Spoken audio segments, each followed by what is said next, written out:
Heck, what? Morning already. I felt thirsty and opened my eyes to see the dazzling morning sun streaming in through the window. I'm John Doe, 28 years old. Just a regular single guy working at an advertising company. Yesterday, we had a company party. Perhaps I drank too much, I can't remember anything. I managed to wake up my lazy body, which still had some alcohol left in it, and looked around to find my tie and bag carelessly tossed on the floor. Perhaps I had let loose a little too much, being our first party in a while. With a pounding headache from the hangover, I stood there in a daze when suddenly my cell phone rang. The call was from my colleague, Bob. "Hey John, good morning. You okay after last night?" Bob's voice on the other end of the phone sounded like he found something amusing. Maybe I messed up after all. Honestly, I'm a bit dizzy with this hangover. I can't remember anything from last night. Did I do something weird? No way. You don't remember doing all that. As the truth unfolded from Bob's words, my face turned redder by the minute. At last night's party, I met our junior colleague, Emma, after a long time. She was a sweet 24-year-old woman, a junior in the department I used to be a part of. However, for some reason, I had been keeping my distance from her. Apparently, Emma didn't find it amusing, and took this opportunity to approach me. "Don't you think you've been a little cold lately, John? You used to be there for me." That's right. Being a senior in the same department, I often listened to Emma's worries. But she consulted me so often without considering my convenience, it was frankly bothersome. "I'm sorry, but I just switched departments and frankly, I have enough on my plate right now. Plus, you have a boyfriend. He might worry if you're frequently dining alone with another man, don't you think?" Yes. Emma had a boyfriend. Yet, she kept insisting on talking and inviting me to bars and restaurants. I listened to her complaints, and because of our positions, I ended up paying every time. Looking back, I might have been taken advantage of. In the past, however, I was swallowed up by her strong pace and was at her beck and call. Tonight, however, I managed to express my intentions with the help of alcohol. I drank too much due to the tension, and my memory cut off from there. According to Bob, she seemed clearly discontent with my words. "So, you won't listen to me anymore, John?" "That's right. I think it's for the best." Even to an outsider, Emma seemed too persistent. I was getting tired of it.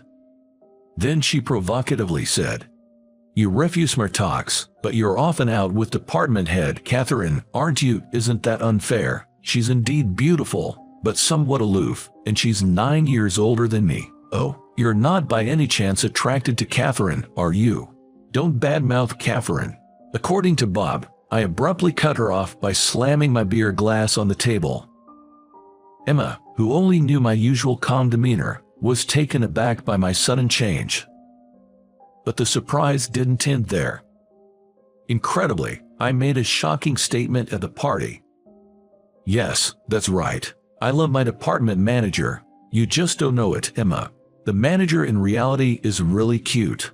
Who cares if she's older? Who cares about her position? I love her. I can't stand it. I'm crazy about her." Just saying it was enough to make me blush, but what was really bad was that at that moment, the manager was standing right behind me. She was late to the drinking party because she had errands that day, and she came at the absolute worst possible timing. After that, I drank too much and blacked out, fell on the spot, and Bob somehow got me home by taxi. Listening to the whole story made me despair at my own reckless behavior, but Bob seemed to enjoy it till the end. To be honest, the way you interfered, Emma, ruined the fun atmosphere of the drinking party. Listening to what you, John, said felt so refreshing. Maybe the manager was happy to receive a once-in-a-lifetime love confession like that. No, there's no way, right? If it's just me embarrassing myself, it would have been fine. But to even get the section chief in trouble is another story. This situation developed but the trigger goes back 6 months ago. When I was transferred to the advertising department, the manager of the advertising department, Catherine, became my immediate boss. She is 33, 5 years older than me, and single. She has beautiful dark brown glossy hair tied back and beautiful features with cat-like eyes shining in a deep brown color. She stood out even in the office. Not only her work, but also the way she dressed in a suit on her slender figure was dazzling, and she had many fans in the company, regardless of gender. I was glad to be able to work under such an excellent person, but it seemed that she did not have a good impression of me, and actually said this to me. "John, please stop messing up the relationships within the department. Crowley, it seems like you're having a relationship with a female employee who has a boyfriend." Apparently, she thinks that I'm having a relationship with Emma. But as I mentioned before, I was just listening to her story. I tried to explain the details, but she said, "That's enough," and cut off my explanation, so the misunderstanding was never cleared up. Actually, I've been approached by many women besides Emma for advice on their problems. I'm not popular with women, I'm just valued as a conversation partner. I myself thought that I might be in this role for the rest of my life, and I was about to give up on romance. The last time I dated a woman was 7 years ago when I was a junior in college. That was when I was a junior in college. My ex-girlfriend Nancy suddenly said, "I've found someone I like, so I want to break up." I was shocked, but Nancy proposed. "I don't want to be lovers anymore, but I hope we can be good friends. I feel very calm when I talk to you, John." As for me, I couldn't hate Nancy, so I said, "Let's do that," with a smile. Looking back now, I was just pretending to be tough, and I might have wanted to show her my good side. I should have just cut off ties with her when we broke up, but because of my false pride, I ended up being manipulated by my ex-girlfriend. Just like now and in the past, I'm always weak to pressure, and for women I'm always just a good guy and I never become their first choice. That was the pattern. Well, my looks are not what you would call handsome, so it can't be helped. One day, a month after I was assigned to the advertising department, I and the manager were left in the office working overtime in an awkward atmosphere as usual. We had received a request for an art exhibition advertisement from a client, and the two of us were creating flyers for the art exhibition. In addition to the exhibition of famous art prints, there would also be posters and related goods for sale. The two of us were each staring at a computer, trying to create an attractive flyer that would entice customers to buy. But there was no one else in the office, and it was awkward to just work silently. Thinking that, I glanced at the manager, and she was staring at a postcard printed with a painting called Water Lilies by Monet, which was one of the sales items for the art exhibition. Thinking it might start a conversation, I said, "It's a beautiful painting," and she brightened her eyes and began to talk happily in a way that was completely different from usual. "Isn't it? Monet is an impressionist painter, and he has painted many pictures of water lilies. This painting on the postcard is owned by the Boston Museum of Art." She talked about Monet passionately for a while. It was the first time I saw her, who was usually cool, talking so much, and I was surprised at her rich knowledge about art. However, after a while, she made a face as if she realized something and said, "I'm sorry, I talked too much," and blushed and looked down. "Why are you apologizing? I didn't know what kind of painter Monet was, so I found your explanation really interesting." I also secretly thought it was cute how our section chief got so passionate talking about what she loved. But she said, "Enough with the pleasantries," and shook her head side to side while blushing. I know. When it comes to talking about art, I just can't help but get excited. That's perfectly fine. If we're working in advertising, knowledge of art is absolutely essential. Our conversation continued to flow naturally, and we were able to make significant progress on our flyer. As the overtime for the day was wrapping up, I decided to be bold and asked the manager, Would you like to go for a drink? I thought that since we had warmed up to each other, having a drink would deepen our relationship even further. Initially, the manager squinted at me with a skeptical look. Well, aren't you involved with your junior colleague, Emma? You don't plan on making a move on an older woman like me, do you? No, not at all. Emma is infatuated with her boyfriend, and I'm just someone she talks to. Really? Well, that's okay. I'm not that kind of woman. We'll have our drink and then head straight home. Despite the manager's initial wariness, we managed to have a drink together at a local bar. The manager seemed to enjoy her draft beer and loosened up enough to talk about art as she had before. She had studied art history in college, and I found her stories fascinating. She seemed to finally let her guard down since I made no further advances. As we left the bar, she said, "I had a great time." I too enjoyed spending time with the manager. From that day forward, the walls between us came down.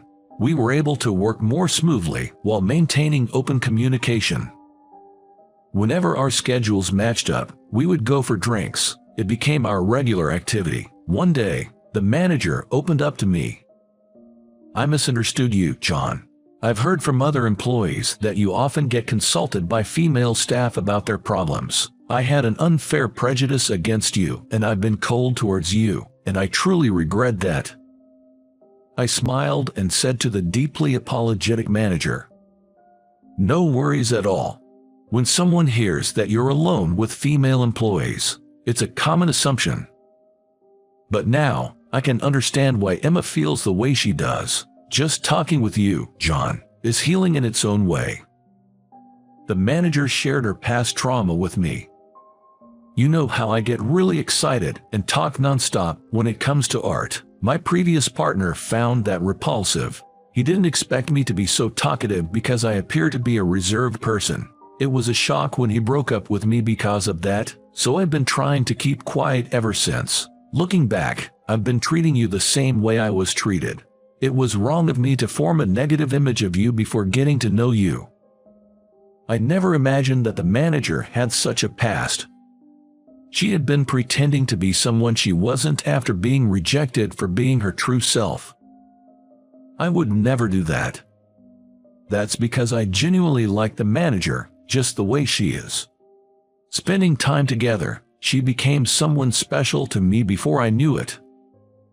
"Catherine, I think you're incredibly charming just the way you are. We've managed to understand each other like this, so let's let bygones be bygones. Please, I'd love for you to continue sharing about art with me." At my words, Catherine showed a genuinely happy smile. "Because you're such a good listener, John, you also satisfy my frustrations. I've been holding back for so long, so I'm really grateful. But recently, I've been a little worried about you. You've been frequently asked out by Emma, and you're paying for her meals, aren't you? I think it's a bit different if you listen to her concerns once in a while." "You're right. I've been feeling stressed about my relationship with Emma lately, so I think I'm going to distance myself a bit. Until now, I could only find my sense of self-worth by being close to someone. But since meeting Catherine and falling in love, I've come to want to spend my precious time with my special person." That's how I came to the events of last night. Having fallen in love with Catherine, I tried to keep a distance from Emma, but I never thought I would make such a blunder while drunk. I was beating myself up over it, but I decided to apologize to Catherine first, and nervously made a call. Catherine must have been appalled because I went on a drinking spree. Listening to the dial tone, with a bad feeling in my chest, Catherine answered the phone quicker than I expected. "Hello. Catherine, I'm really sorry about yesterday. My thoughtless actions have caused you trouble. I know an apology won't cut it, but please let me get down on my knees." "Whoa, John, calm down. There's no need for you to do that. Just calm down first." As soon as I heard Catherine's voice over the receiver, I blurted out an apology. From the tone of her voice, it didn't seem like she was angry. Instead, Catherine said something unexpected. I'm actually on my way to your apartment right now. You seemed really drunk yesterday, and I thought your hangover must be rough. I'm coming to check on you. I brought some stuff, so let me in. I hadn't expected Catherine to come to my place. 10 minutes later, the intercom rang, and Catherine had bought not only food, but also mineral water and painkillers. I'm sorry for making you worry. No, it's fine. You have always been so good to me. You drank a little too much last night, didn't you? You don't look so good. You should get some rest today. Catherine said that and comforted me with kind words. But the words "you drank too much" stuck in my chest. Probably, she interpreted my words last night as he couldn't help it because he was drunk, and was silently signaling I don't mind. But I wanted to convey my feelings properly. Catherine, even though I don't remember anything from yesterday, everything I said at the party is true.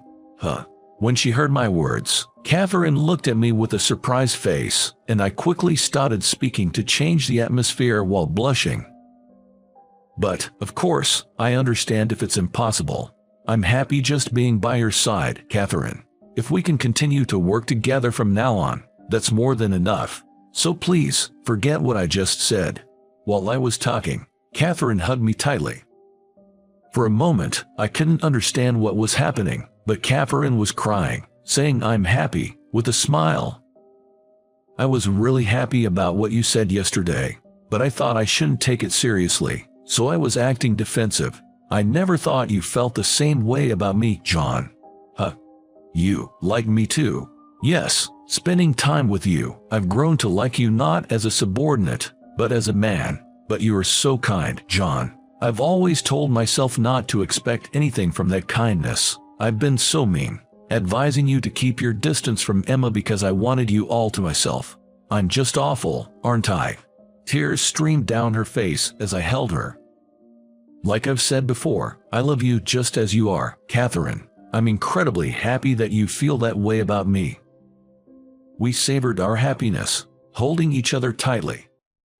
A year after we confessed our feelings to each other, I invited Catherine into a French restaurant for our first anniversary and proposed to her there. "Marry me," I said, handing her a diamond ring. Catherine beamed with joy. What a romantic proposal. My heart's racing. Because when I confessed my feelings, I was so hammered that I couldn't remember it. I wanted to etch the words of my proposal in my brain. I can see that. I will never forget today, even after decades of being married to you. I know that as long as I'm with her, we'll make many wonderful memories together.